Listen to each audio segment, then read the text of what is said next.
They don't call you a sexy boy for nothing.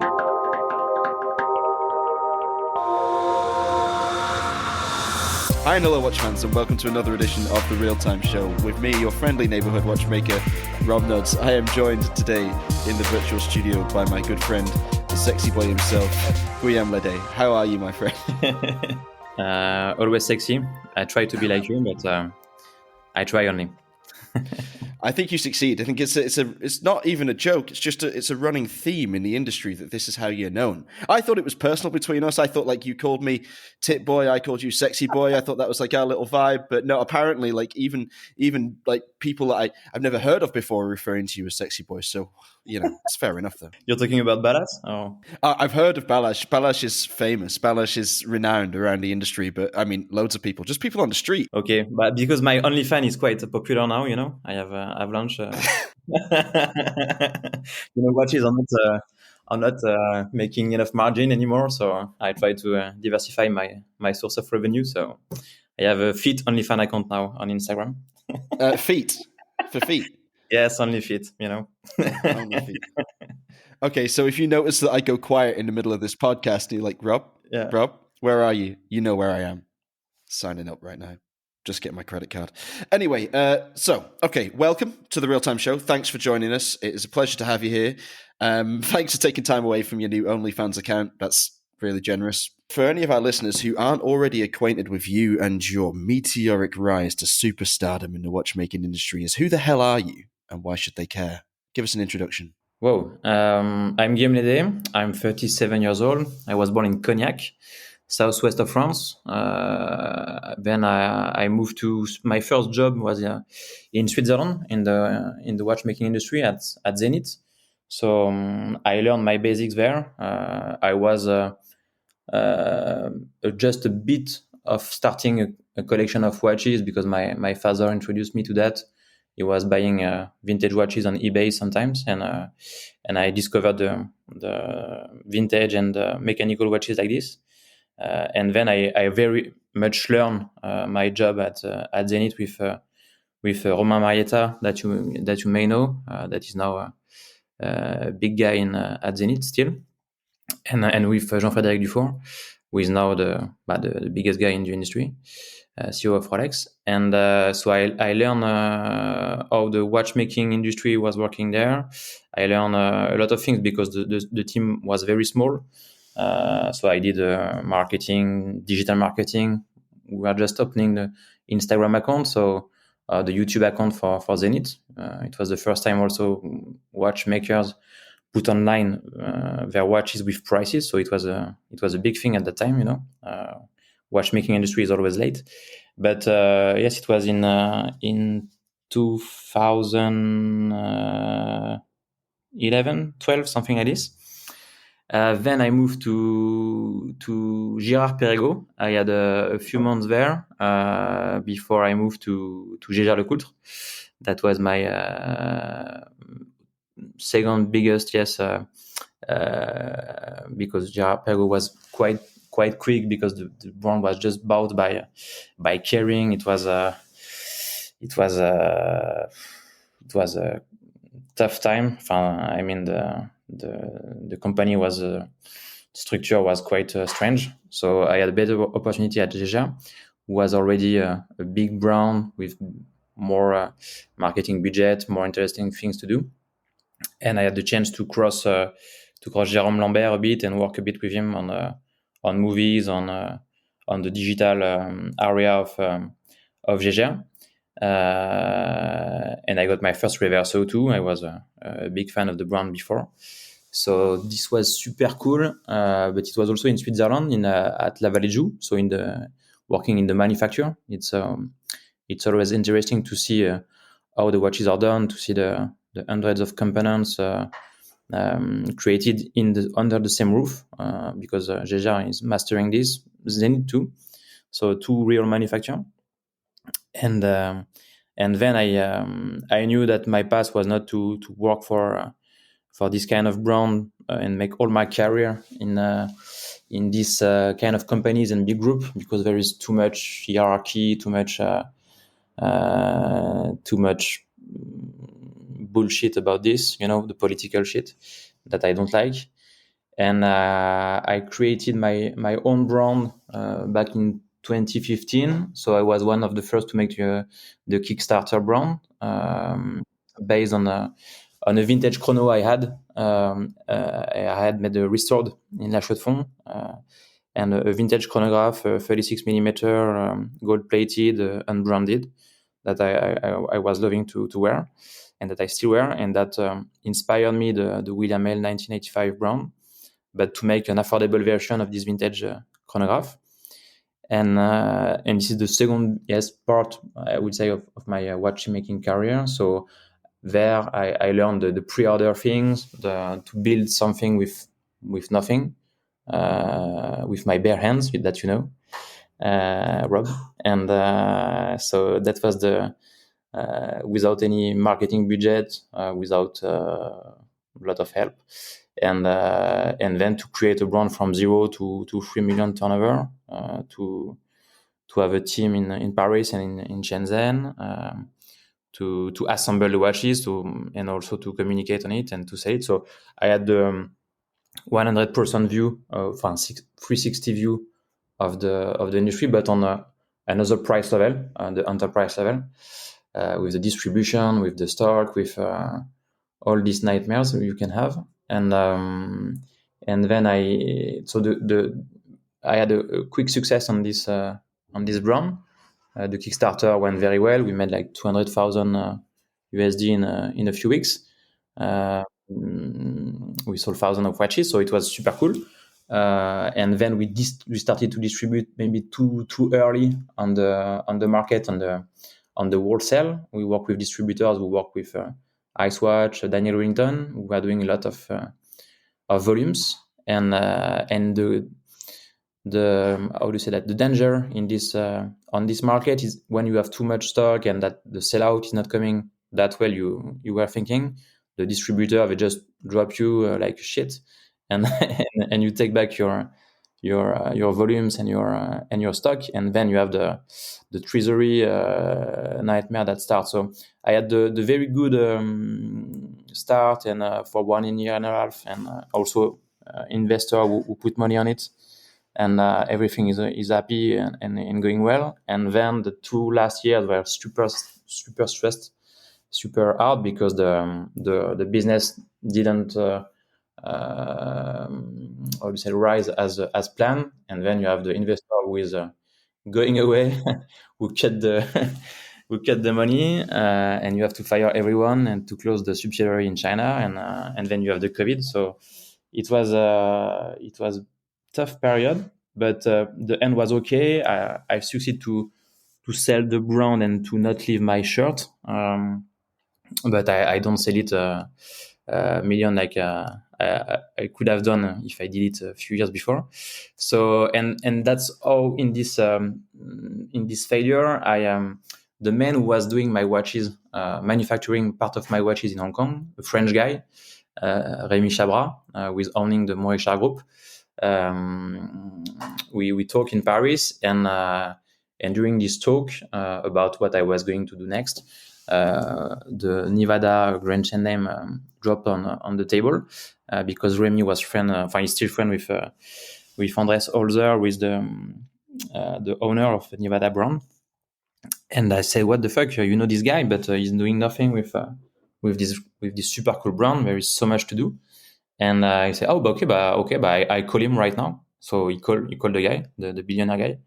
And we had a talk, and we discussed about what I was thinking about the future of Nivada, and what could be done to just re-edit as much as possible the same kind of the bestseller watch as the Chronomaster or the Antarctic and the Deathmaster, and to do it affordable for Swiss made, but respecting the codes and respecting the thickness and the diameter what the watch geek like me love, respecting all those details. And that's how we started in 3 years ago now, the Nivada Grenchen brand. And thanks to the support of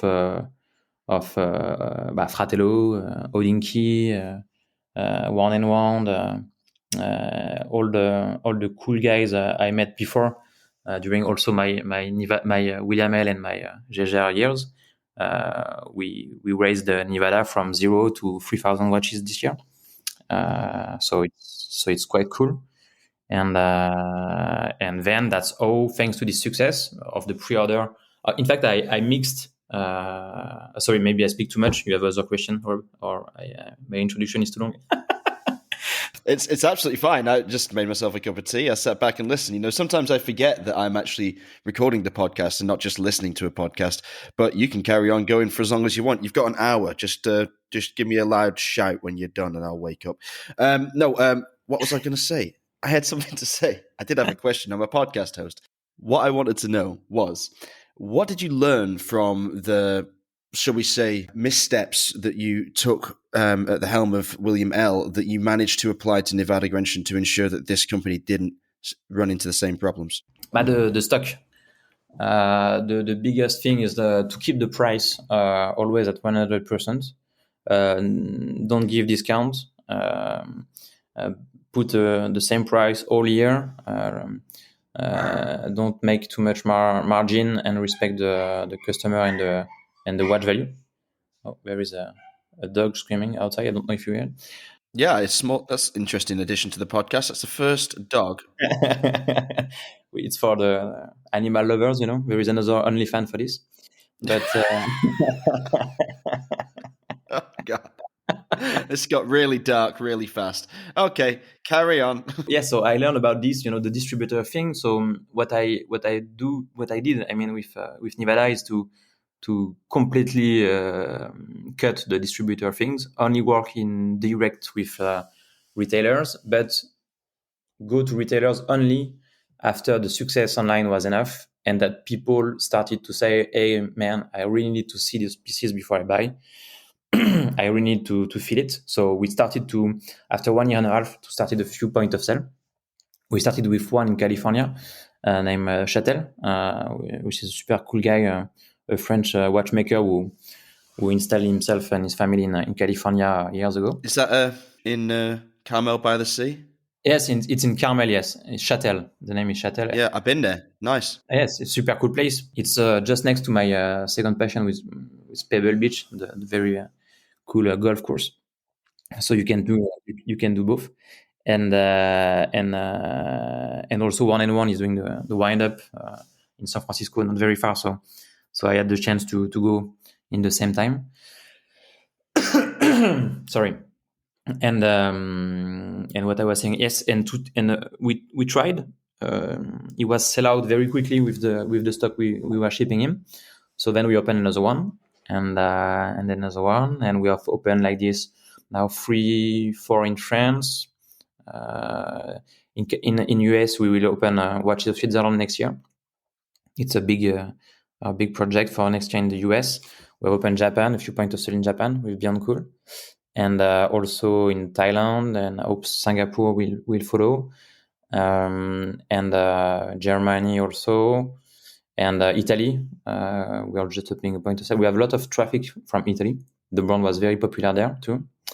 And go step by step. I think the biggest thing I've learned is to go more step by step, be patient. Don't try to do too many things at the same time, even if it's hard for me sometimes. And yes, and now it's like almost 3 years of Nivada, and thanks to this success, I will say, that's how I get in touch with Vulcain owners, and that's all. For a year or two I work on Vulcain strategy and product and distribution, and that we have relaunched Vulcain very much with good success in mid-September, and now we are delivering the pre-orders from September, and I will keep the same strategy, same price all year, no discount, no vente privée, no private sales, nothing like this. Small quantity first, and increase the quantities with the demands, and adapt the volume to the demands, and be more patient, and yes, and make the things work. So how many people do you have working for you now? The thing is, I've partnered with Morisha. So the thing is, Morisha is a company with more than 200 people, which subsidiaries in Switzerland, in China, in Hong Kong, in the US. So I have we are sharing the teams. That means that as Morisha is working as is owning like 20 brands, we are co-sharing the people. I mean, one people who is doing the website for this brand is also helping for the website for Nivada. For the customer service is the same thing. For the production is the same thing. But I will say like now for like six people full time on Nivada. Almost. We have also now a press relation agency too. 289 who is working with us now. So one people more, I will say. They're nice people, aren't they? They're very nice at 289. Yes, if you say so. I say that because Mary is listening to us and she can speak because she has to make too much party yesterday. Wow, she just put a comment in the chat. Did you see that? The nice comment in the chat, yes. It starts with FUC and ending with OU. But my English is terrible, but I think Rob understand. He will translate to me. Yeah, I think maybe I'll translate after the show. It's got a little bit colorful in the chat section. Oh dear. Yes, so for Nivada it's like this, and the part maybe I'm the more proud is that for Vulcain, when I arrived, so 1 year ago, there was only, so there is still the manufacturer building in Le Locle in Switzerland, which is super cool.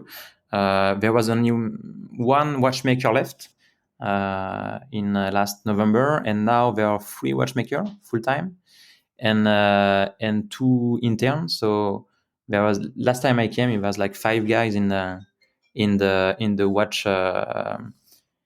watchmaking area. So doing from T0 to T1, T2. They are doing all the step of the movement, assembling of the cricket movement in house, and so now 5 people are working for Vulcain at the watchmaking, plus 5 people in the administrative area, and one salesman. So now it's cool to see that Vulcain is reborning the good way, and that is finding his public. A lot of people were waiting that something happens, and I hope we find a way to bring what they were waiting for. I think you're doing a great job. I mean, you're focusing on the real core ideals of the brand, and the cricket is a watch that's always been on my wish list because I don't know why I find American presidential history so interesting, but that one is an icon and favored by more than one president in the past. So I'll have to get one of those. I think I can't decide which I like the most. The Cricket Classique, maybe. I think that's a smart looking watch with some nice Arabic numerals on it. So talking of watches, which is what this podcast is about, what watch are you wearing today? I'm wearing a Vulcain Cricket. I'm more into the tradition collection. I really like those dolphin hands and bright indexes. The black dial. I'm wearing mostly the black dial with the golden hands indexes, gold color, and 36 millimeter.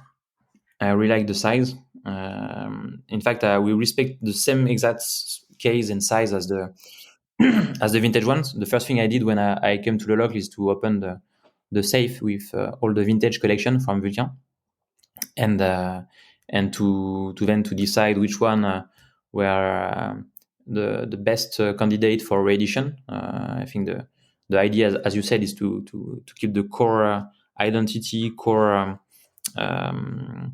the essence of Vulcain. And in fact, that's what I've seen when Jean-Frédéric Dufour took back Zenith when I was there. He was checking the past collection. He was checking the Manfred Rossler, which is the Zenith collector Bible with all the vintage collection from Zenith. And I did the same with the Chronomaster only book for Nivada with all the they did a terrific job. It's the same guy as a Spin Master only, and they did a terrific research job on collecting all the dials, keys, pushers, case back of the Chronomaster. And for Vulcain, the best, it was even better because I had the pieces in my hands, fresh from the safe and fresh from the museum. So it was super cool to, and then to test also on Instagram, because the other thing I didn't say is that I use a lot the community. So I try to see the reaction on the Insta. And when you post a story with this watch, you say, okay, I think this one is the best candidate for the reedition, and you have a lot of message to tell you, no, you're stupid guy. This is not the model we want. I listen to the guy, and then I propose another one, and they say, okay, this one is even better. It's much better. But for Vulcain, it was almost all in. All the things we proposed were accepted very, and also the size. They respect the size of the case, and that was a very good match from start. And that's how we have new ideas of collection. For example, for Nivada, sometimes you have old collectors from Italy who share you very cool advertising from the 60s with the Antarctic spider, and then you regram this, and the guy said, "Wow, I want this watch," and now is one of our bestseller. Is the Antarctic spider in terms of volume for Nivada. So listening to the community is also one of the biggest thing I do, and the more important thing I do. That's interesting. It's obviously a great way to build a brand, and I can see how active you are on Instagram channels and how much positive feedback you're getting as well, which I suppose isn't surprising because you are quite a nice guy, even though you're a bit subversive. So from a personal perspective, okay, you seem to have a passion for collecting these slightly dormant brands and then bringing them back to life, and establishing them in the industry by putting their formerly respected best foot forward. Have you got another brand or more than one brand that you know of that is currently inactive that you'd like to get your hands on and bring back to prominence? Yes, but it's a question I usually have. It's that's all. The unicorn that everyone is want to do and to bring back to life is obviously it's Universal Genève. And yeah, of course, God, that'd be amazing if you got your hands on that. Yeah, I would love to. It's a dream, huh? But we tried with some friends already to enter in contact with them and to ask what the fuck are you doing with your brand, and but they just don't care. They said no, we are not interested. But the guy who is owning this is a billionaire in Hong Kong, so he doesn't have I think need for cash. But I think they're doing only after sales service now, and so it's a shame because this brand deserve better. I think it should be like Jaeger-LeCoultre or even Patek. It's not Patek, but the micro rotor movement, the pole rotor, the chronograph, amazing chronograph you had in this collection. You need to bring that back. Yeah, there's so much that you could do with that. That would be, what a match made in heaven. That would be you producing a pole router. I would be standing in line outside any store, especially if it was in Carmel by the Sea, waiting to buy one of those because, that is nice. Nah, that would be the best one. But yes, I think. But I made a list with Nivada, Vulcain, also about Excelsior Park, which we're burning too, and yes, and Universal was on the top of the list. But yes, it would be. But it would be also a bigger budget because you will need to have the movement manufacturer also exactly like it was the same size. So I don't know what they have left on the, but yes, I think it's a multi-million budget already to buy the brand and then to. That's true. Yeah, that's true. But if you did it right, then I mean, it would become, I think, an instant classic because there's no real reason, or it feels like there's no real reason now when we look back on the last 30 or 40 years of watchmaking history, why the pole router isn't still available. It should have been one of those watches that survived through the tumult of the quartz crisis and whatnot, but it's obviously just fallen out of production, and now we need it to come back. Yeah, but it's like it's a real classic. It's like you have the Reverso, you have the Warrior Oak, you have the Vulcain Cricket, you have the Chronomaster from Nivada, you have the Speedmaster from Omega. I mean, you have a lot of fun. You have a few classics like this, and the Pole Router is one of them for sure. Absolutely, it is. Talking of individual watches rather than specific brands that you'd like to bring back together, do you have a personal grail watch that you have either acquired or hope to acquire at some point in your life? I had the chance to have collected most of them, but the one I really want right now is a Patek Philippe Nautilus, but I don't want to overpay it, and I need to. I was too late on the. I should have bought it before, like everyone will tell you, when it was not crazy like this. But yes, I think a micro rotor one, 57 for 12. I'm not very good with the reference, but I want the one with the moon phase, of course, and but also a classic one without only the hours and minutes. And so just a couple of Nautiluses then. That's it. Yes, I would love to get one of them, but then the thing is that when you get it, you want another one. It's always the same thing. I have like 50 watches or more, and it's always the same. It's you get it, you are super happy for one day or two. But for this one, I think a week. Well, money well spent. Money well spent. Yeah, and then you say, okay, now which one? And it's the issue with collecting. It's with collecting watches or cars, is that I'm also very much into cars, and but in fact, but the thing, what is good in your cars is even if you have a bad time, you can at least sleep in the car. But with the watch, it's complicated. If you have bad time with your girlfriend or bad time with business, at least yes, it's an opportunity. But with the watch, no. But yes, I think a Pole Router. I don't have a Pole Router yet, too, and it could be nice to get one before the price are too crazy too. But I had one briefly. I got my hands on one, but it was already quite water damaged, and I kind of liked it on the pictures. I got it from a dealer in Hungary, and I had like almost leopard fur dial. That's what it looked like, all these little tiny spots. And I was like, oh, that's going to look great on my wrist, but it just looked awful in real life. And like so many pole routers, it didn't have an original crown. That's a real problem. If you can find one with like perfect water resistance and an original crown, you're laughing, but I guess you have to pay a lot more these days than you would have done even 2 or 3 years ago, because everybody's cottoned on to how nice a watch it is.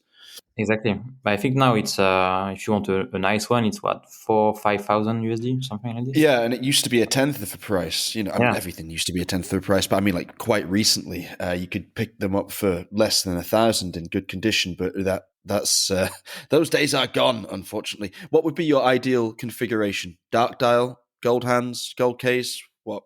I really like the gold case, but I think steel case, classic, no date, would be nice. I can get on board with that. Yeah, but if you have a Hungary, I know some Hungarian people. We know Hungarian people. Some bad guys. And yes, I would definitely take one. Yes, and the Patek is the 5712. 5712. Okay, well, if I see one knocking around in a window of a local jeweler's, I'll pick it up for you and just send it in the post. But right now, it's the prices are insane. I would prefer to wait. I don't want to participate in this gray market of. I'm not very comfortable with this. I have some friends who are making a lot of money with this. It's crazy. Well, lately a bit less, but still. And I'm not very comfortable with this Rolex and Patek thing and Richard Mille or even more. But because buying 140,000 for a watch you can normally buy for 40,000 it's already enough expensive. And I don't know what you feel about this, Rob, about the gray market. Tell me. I have the same opinion as you do, to be honest. I mean, I don't think I've ever paid over retail for a watch, and I'm not sure I could ever bring myself to, even if I desperately wanted it. I'd much rather wait and get something at retail price than shell out over the odds. And I find it kind of disgusting, Yeah. to be honest, the practice of hype, which unfortunately nowadays many brands, and I do mean many brands, are engaging in directly themselves to drive up the demand for their pieces. And it's just a sad state of affairs when this is the kind of almost psychological manipulation that brands feel they need to employ rather than just making good quality products at a reasonable price with a fair margin. You know, I get very annoyed sometimes on the other side with consumers complaining about the fact that luxury watches are expensive. Of course they're expensive, and like people break down the cost of what the material cost of producing a watch is and say, well, why is it 2 or 3 or 4 times as much as material cost? And it's like, because there's a lot that goes into making a watch. It isn't free. And also time and design. It's like, you know, companies don't exist for the benefit of people around them. They exist for their own benefit. And if they want to reap the real rewards, then they will treat their consumers fairly and right, and they'll make for them interesting products. I recently had a good chat with Sylvain from Breitling about his months-long endeavor to remake the bezel of the Navitimer. So you know the old classic Breitling Navitimer had 30 meters water resistance, and it had such a small water resistance because, well, on the one hand it was a pilot's watch that didn't need to have water resistance, but on the other it's because when you turn the bezel, the glass and the slide rule move with it. So there's this obvious like weak spot in the case construction. And he was of the opinion that every modern watch should utilize modern manufacturing standards to improve water resistance and daily wearability where possible. Yeah. And so he dedicated months of his life to redesigning this mechanism. And now there's like a geared mechanism in the bezel, and the water resistance has sprung up. And even though that actually added, well, it tripled the cost of the case of the Navitimer to produce. But of course, Breitling decided, oh, well, we can't pass on these costs like exponentially to the customer or even directly, because then the Navitimer would be twice as expensive or 3 times as expensive overnight, and nobody would really understand why. It became tangibly better as a product. And that's the kind of thing that so few brands are doing. In fact, many brands are taking the opposite route. They're upscaling production. They're dropping the quality so that they can make more money on each piece sold, and they're inflating the demand for these pieces so that nobody can even buy them at what is already a bloated retail price. So it's quite distressing, to say the least, and it's creating a very weird phenomenon in the market. Well, let's take an example, a real example of, say, a Rolex Submariner. Mm-hmm. I was doing some research in the US the other week on prices available on Joma Shop right now. Yeah. Now, a Rolex Submariner should sell for around $10,000 at retail, roughly speaking, just for the sake of argument. Let's say $10,000, and an Omega Seamaster 300 M Professional in titanium, tantalum, and rose gold, so it's a very luxurious Seamaster 300M, should sell for around $20,000. But because the Rolex is trending way above retail, let's say that is selling for $15,000 or $18,000, and because Omegas of that nature can be had for under retail, they're dropping down so that the Omega's dropping down, so it's in the same price as this inflated Rolex. And so you've got two products that are vastly different in terms of material quality or precious metals, now retailing at the same amount. And it's completely befuddling watch buyers. Nobody really knows what to do with it. So I'm a big fan of you being so staunch in your insistence that you will not give discount on the watches, that they won't sell below retail. That's very wise. And also making sure that those retail prices are fair. I mean, the Chronomaster from Nivada Grenchen to me is one of the best value watches in the industry. I can never believe how much it is. I always feel like, oh, I must be missing something. Is this quartz, or is it not what I think it is it got like 1 meter water resistance? Is it made of paper? Blah, blah, blah. No, it's actually one of the best and one of the nicest made and most elegantly put together watches available right now. And talking of that piece, This is bringing me on to another conversation that I want to have with you. You've recently did a special edition with Time and Tide, our good friends at Time and Tide. We love and respect Time and Tide very much. And we also love Andrew's new project about effing time with Adrian and George. That's very cool. And you buddied up with Romaric from Seconde. So you did this 3-way collab with 3 versions available. The Chaos Master, very cool. I believe they're all gone now. Unfortunately, I didn't move fast enough as usual. But tell me, how was that project? What are the guys like to work with? And what do you think about limited edition watches in general? Do you think the industry has had too many of them, or do you think there's always room for a little bit more? Yes, to answer on the Time and Tide and Romaric, it was a very nice threesome. It was a super cool collaboration. We started this in Geneva at Time to Watches fair show, and we had a discussion with Andrew first. It was the first time we met, and but he was kind of loved the Chronomaster, like you, like the prices too. And to answer also on that is that the Chronomaster, we just take less margin than competitors. That's why also the price is good. It's because we decided to go more to direct consumer and to sell online and a few with wholesale. And that's the answer, because the costs are almost the same as you can have for the same thing at Tiger or Longines or others. But yes, so to come back to Time and Tide. So yes, we had a very good chat with Andrew. Andrew is a very cool guy, crazy guy, but he knows these things. He wanted to do something. He saw the collaboration we did with Romaric, second on the Death Master, the jellyfish, which was our first collaboration with him. So we played with the Pac-Man and the jellyfish on the Pac-Man Art Deco dial of the Death Master, and he wanted to do something also with him. So I told him for the Death Master we already did something, so we can do for the Chronomaster. Maybe we can find some ideas. And then Romaric came with this his crazy mind, and we started a WhatsApp group, the 3 of us, and we started to discuss and to exchange what 3 guys do in a WhatsApp group. I let you imagine. And then came Romaric with this good idea of the Chaos Master, with the kind of post-COVID watch, with also the thing that Andrew was on the other side of the world. So he played with all these elements and bring his Romaric touch. So and we did a free version of the smiley.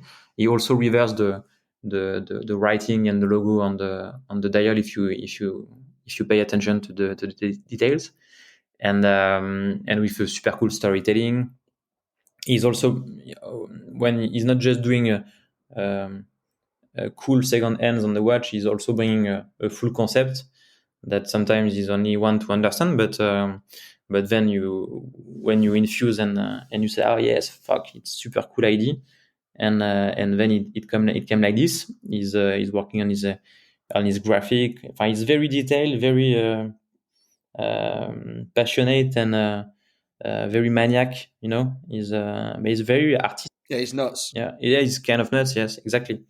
But I like to work with him. We have a very good relationship.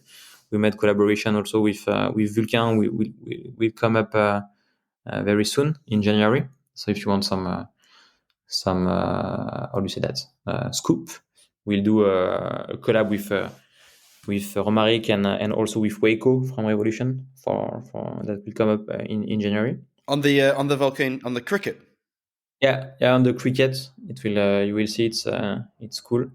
And for the other question, yes, in a way, I will tell you, yes, there is too much sometimes limited edition. And for Nivada, it was crazy because we had too much. It's never too much, but that came in the same time. Like so Marie hated me even more because she has to work, and to stop to party. And and we had a lot of launches in November, mid-December. It was crazy.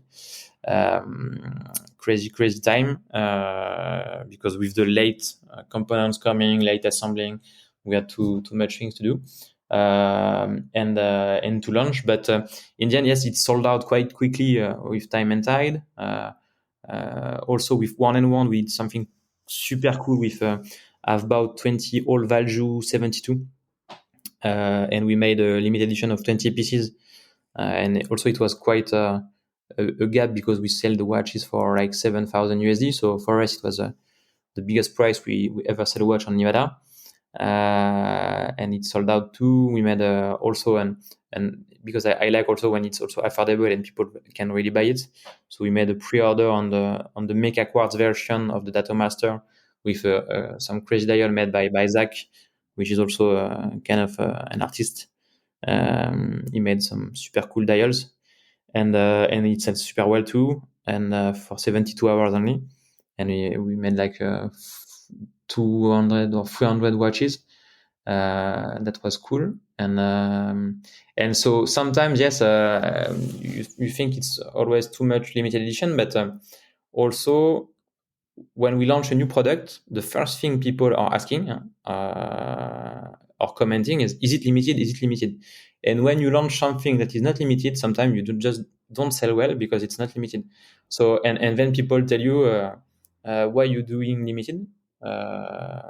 Because at first at Nivada, all the collection are not limited. We did very, very, very few limited edition. It was only because of for example, the Value 23, we made it limited because we had only 50 movements. That's why it was limited. So all the core collection of Nivada are never limited. And then we had some little drop with Romaric from Second.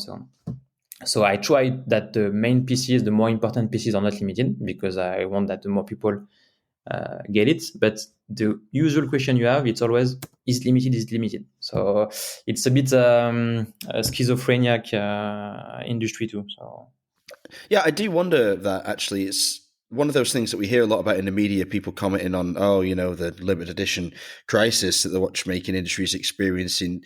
But I don't really know whether that's just us journalists in our echo chamber, like repeating something that we think sounds more legit than it actually is in real life, because consumers seem to lap up limited editions. And I have to admit, for my own purchasing habits, I'm also a little bit thrilled when it's not crazy limited. I don't like this. I don't like the feeling, I have something that someone else can't have. But I do like the idea that it's sort of special and that it's not just a run of the mill piece or that there's just endless amounts of them. It just makes it feel more, I don't know, valuable and respectful of the industry, I guess. You want that it's valuable. You want to have something. We always want to have something that others don't have. So that's a feeling collectors want to have and are used to have too. So it's yes. I think it will be always like this. Fine. It's also the same thing for the cars industry or even for the shoes now. You have limited edition of this kind of Nike. You have this. So it's and also in a term of production and manufacturing, it's also a big thing in the industry. Is if you produce watches that you don't sell all the stock, then you have a stock with losing money. You need to sell the stock. You don't want to make discounts, but in the end, if it's not moving, you will have to, and then you kill your MSRP price. So the limited edition also enable you to produce something you are more sure to sell out and to sell and to not have stock with sleeping in your warehouse. So it's also, this is why it's also convenient sometimes for watch manufacturers. And also to come back to your Rolex thing, I discussed. I had the chance to still. I'm still in contact with Mr. Dufour, with Jean-Frédéric, and I spoke with him in Geneva about the thing. Why are you not producing more watches? I asked him, the question that everybody want to why it's and he told me, Guillaume, since I'm at Rolex, I have increased the production of 20%. So maybe for you and me, it's not huge, but increase 20%. If they were doing, and he gave me like the exact digit, like when I arrived, we were doing like 1,072,500 watches, and now we are doing 1,275,000 watches. And I was like, what the fuck? And but to increase the production of 20% of Rolex, you just don't have to click on the button and to say, okay, we do 20% more. You have to build new warehouse. You have to build new assembling line. You have to build a building with 2,000 people. They are doing everything from A to Z. They are doing the best quality you can imagine in the watch industry. To be honest, Rolex is cheap. If you buy, it's the best value for money. You have the more reliable movement, components. Everything is tested, over tested. You have an army of engineers. They have all the brevet. They have everything in their. It's the NASA of watches. It's the even better than Porsche for car if you compare. So it's even good price to find. It's super good price for the quality. And if you buy it at retail, and then you have the hype things, but it's because now when you have more people who can buy a Rolex all around the world, you have only 1,200,000 watches doing manufacture every year. So for the whole world, it's not enough for sure. And because also now the habits of the consumer are changing. I mean, if you speak about our parents or grandparents, they were buying maybe one watch. They have one Rolex, one Omega, and that's it. Now you want the Daytona in white dial. You want the Daytona in black dial. You want the Daytona, and some collectors, they have 1, 2, 3, 4, 5 Daytona. So if you multiply the thing that there is a lot of more people who can now buy a Rolex, and that now that just don't buy only one, but they buy 3, 4, 5 Rolex. That's why also the price is getting crazy. Yeah, I mean, prices skyrocketing on the pre-loved, and that's it's a very loose term, isn't it? Pre-loved, because most of these watches on the secondary market have never been loved; they've just been bought and sold. That's been one of the trends of the last year and a half, 2 years, even since the start of the pandemic. What do you think the trends in the next years are going to be? What do you foresee coming in 2023 and beyond? But what I've heard from the market is that also the other thing why people found the pricing of the secondary market don't it's only for AP, it's only for Richard Mille and Rolex and Patek. The rest is not hyping that much, or maybe some vintage Omega and things like this, but for most of the brand, even for Jaeger or for the classic Omega, or Breitling, which are very good brand, you don't see the price like this doubling or tripling. So and because, as you know, there was a big lot of too much money from the NFT, from the meta. I'm not very familiar with this, but there was a lot of money. A lot of people make a lot of money with crypto money, and they bought watches, and the prices get crazy. And what we have seen recently is that the NFT thing dropped a lot, and from what I heard from secondary market is that there is a lot of AP, Rolex, and Patek that they just want people to sell, so the price are dropping. I probably because the thing is, when those guys want to have the AP, they buy a lot of watches in the shop. So they will buy the Romain Jérôme watch. They will buy the Rolex that no one want to buy because the color is ugly. They will buy the Breitling. They will buy the Jaeger LeCoultre Reverso with platinum dial, because they want to have the allocation. So if now they cannot resell the watch the price they were supposed to do, for example, at one time the Patek Nautilus, one of my friends sold it for 250 or 260,000 watches euros. Wow. And now the same watch is like only 180,000, So the guy who bought it at 280,000, he lost 100,000, So it's okay. But my friend, to get this Patek, he has bought all the pieces in the shop from other brands to please the AD. So if he now will not make enough money reselling his Patek, he will not buy all the slow movers from other brands. So that means that the whole market and other brands who benefit, in fact, from this will not benefit anymore. So probably the market will be much more will be softer and will be harder. It depends on which way you are, but it will be more difficult to sell watches, I think, and the sellout for some brands will drop because of this. It'll be interesting to see if it actually manifests over the coming months, because it's obviously tumultuous times for everybody, and well, who knows what's coming next. It's always like this in the industry. I'm here for not that much years, but I've seen already the bubble, and the bubble explode, and then the bubble grows. It's always like this. But I hope it will not explode too much, to be honest, for sure. But we like a big bubble, that's for sure. We like the bubble to be as big as possible. So you said you haven't been in the industry for too long, but you have been in the industry for quite a long time now. I mean, how many years has it been since you started your career? But I graduated in 2009, so I think 2010 or 2009 at Zenith. So 14 years, something like this. Not bad at all. So what's been the highlight so far? The highlights? But you mean meeting you and Mary?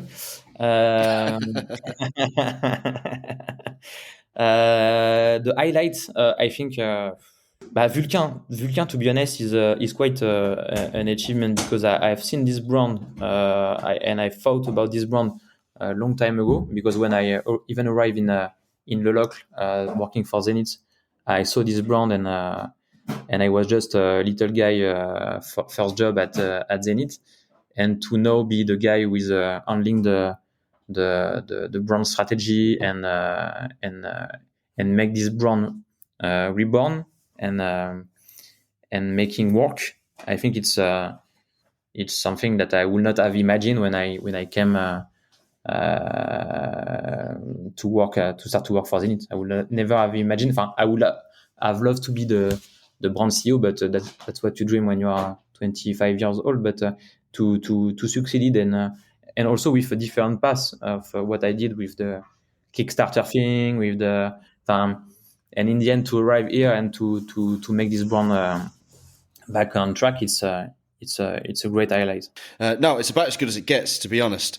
And the response to all of the brands that you've brought back to life so far has been, well, incredibly positive from the community. I think because of what you've learned from your previous experiences and how you've gone about communicating not just the new models and the limited editions, but also the ideals of the brand and how you like to work and what you hope the future of these brands and any others you might acquire if Universal Genève ever wants to hand over the reins to you.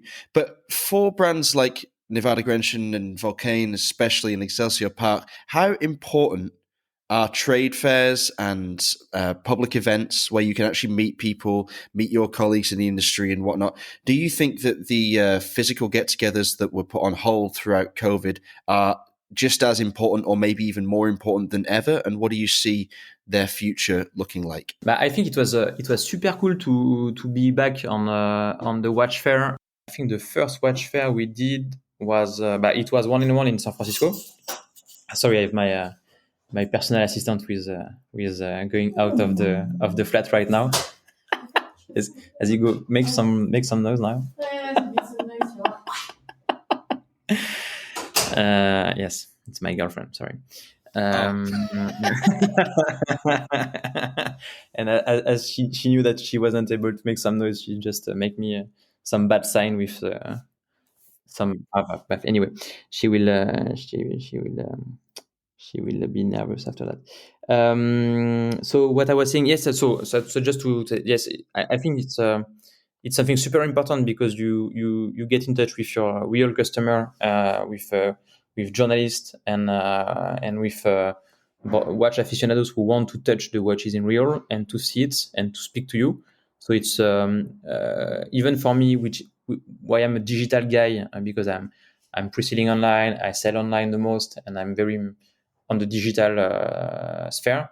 I think it's also super important to have the watch fair and what One and One is doing, or what Time to Watch is doing, or what Watches and Wonders and this kind of show, because in fact, after 2 years of or more of COVID shit, it's super important to see people in real. That's what we did when we met, and when I see your beautiful sweater and your muscles in Geneva, Rob. I think it was important to show you at least once, my beautiful sweater and my muscles, man. Yeah. I'm more than a piece of meat, buddy. I'm a beautiful mind. Yes, I'm sure. I'm not the target, but I think it's true. Yeah, true.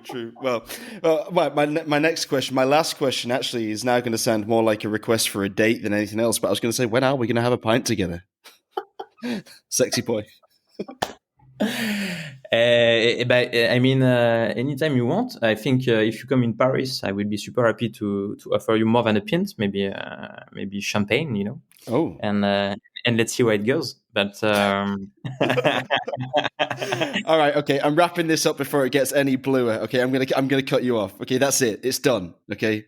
I think for the next show, no, it's too late. So you have to come to Paris before, or anywhere. Tell me, Rob. Tell me. All right, I'll text you. Yeah, I will. I'll slide into your DMs. Liar. All right, okay. All right. Thank you, Guillaume. That was amazing. That was one of the most enjoyable recording sessions I've had since we started the Real Time Show. If any of our listeners have questions for Guillaume about any of his ventures, then please contact me on Instagram. That's at RobNuds, ROBNUDDS, or contact my normal co-host, Alon Ben Joseph. That's at ALONBENJOSEPH, or you can email either of us directly, either rob@therealtime.show or alon@therealtime.show. We'll be back next week. Until then, stay safe and keep on ticking.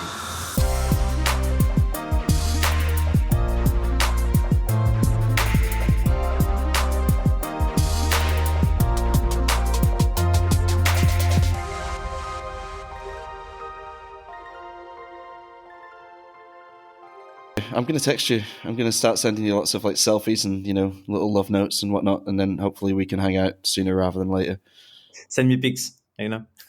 I'll send you pics. Yeah. All right. Yeah.